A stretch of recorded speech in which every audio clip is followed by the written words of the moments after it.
83 जगह पर आपको जीत मिली है। लड़ाया बहुत ज़्यादा गया था, लेकिन 83 जगहों पर आपको जीत मिली है। और आज जो जश्न मनाया गया है, जिसे जिम्मेदारी समीर साजिद बिल्डर पर थी, इरशाद जागीरदार आपके साथ मौजूद है, सारी टीम की मेहनत ही रही है। क्या कहेंगे उस बारे में आप? देखिए, ये कामयाबी जो मजलिस को मिली है, मैं समझता हूँ ये मजलिस इत्तेहादुल मुस्लिमीन की कामयाबी है।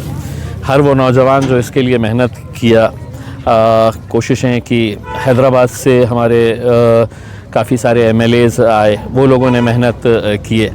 और हमें खुशी इस बात की है कि बैरिस्टर असदुद्दीन अवैसी साहब बहुत बिज़ी थे, वो नहीं आ सके, तो उन्होंने एक मौका दिया था महाराष्ट्र की मजलिस को कि इलेक्शन तुम अपने बल पे लड़ो। महाराष्ट्र की यूनिट पूरी तरीके से इसके अंदर इन्वॉल्व हुई और सब ने मेहनत की है। उसी का नतीजा है कि हम आज महाराष्ट्र के उन शहरों के अंदर पहुंच चुके हैं, उन छोटे छोटे इलाक़ों में पहुंच चुके हैं जहां कभी कोई सोच नहीं सकता था कि मजलिस यहां पर भी पहुंचेगी करके। उसमें आज हमें 82-83 आज हमारे काउंसिलर्स वहां से चुन के आए, एक नगर अध्यक्ष हमारा बना है। यह हमारे लिए बहुत बड़ी कामयाबी की बात है।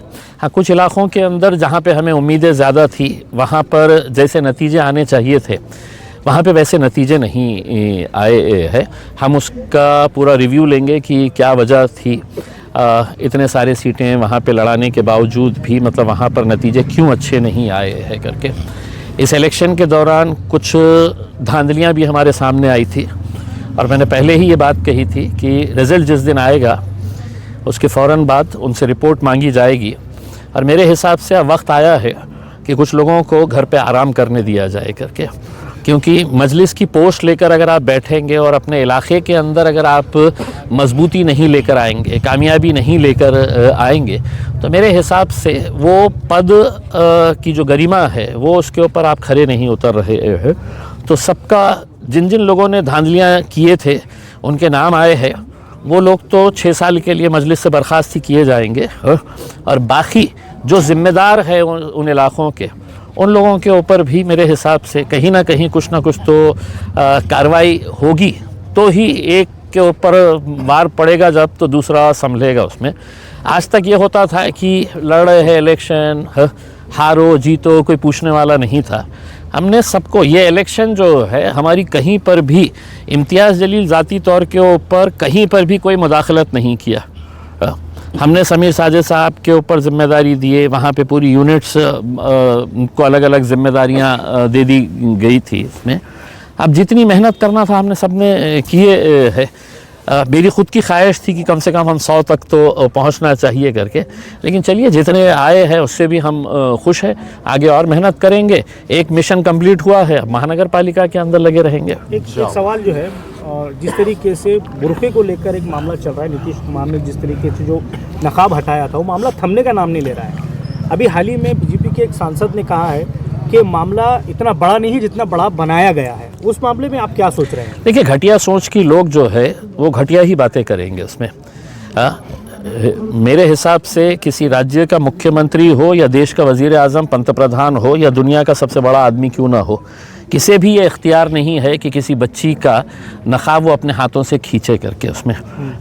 ये एक क्रिमिनल एक्ट है, ये एक गुनाह का मामला है। इसके अंदर इसको आप राजनीति की नज़र से मत देखिएगा। आज बिहार में और दूसरे राज्यों के अंदर जो गुंडे मवालियाँ घूमते रहते हैं, उन्हें क्या संदेश जाएगा कि बिहार का मुख्यमंत्री अगर किसी नकाबपोश बच्ची का है तो नकाब खींच सकता है, तो इख्तियार हमें भी हासिल है करके। तो कोई भी हो उसकी निंदा होनी चाहिए, लेकिन भाजपा के ये लोग जो है ये इनकी सोच ही घटिया है। और वो ये समझ रहे हैं कि हमारी हुकूमत है तो हमारा मुख्यमंत्री कुछ भी कर डालेगा करके।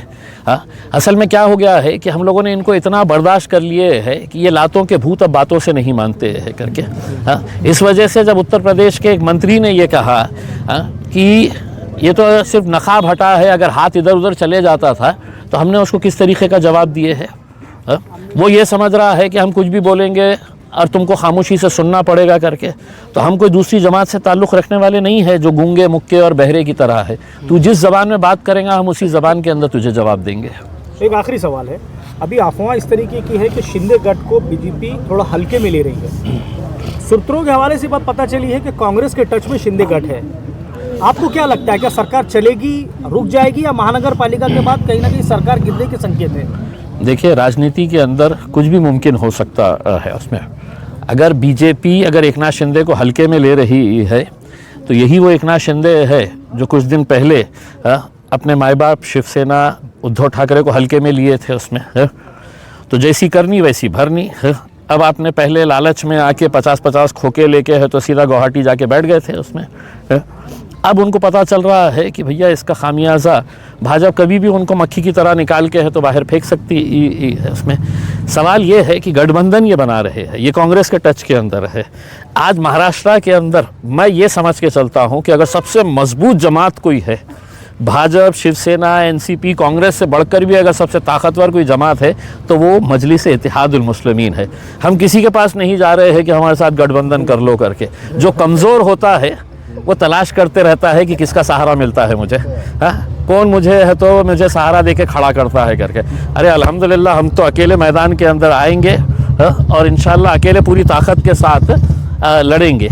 ये जितने भी कमज़ोर हैं उनको मालूम है हमारा डर सता रहा है, तो कहीं ना कहीं वो इधर उधर झांकते फिर रहे हैं कि हमको कोई ना कोई तो भी मदद दे करके।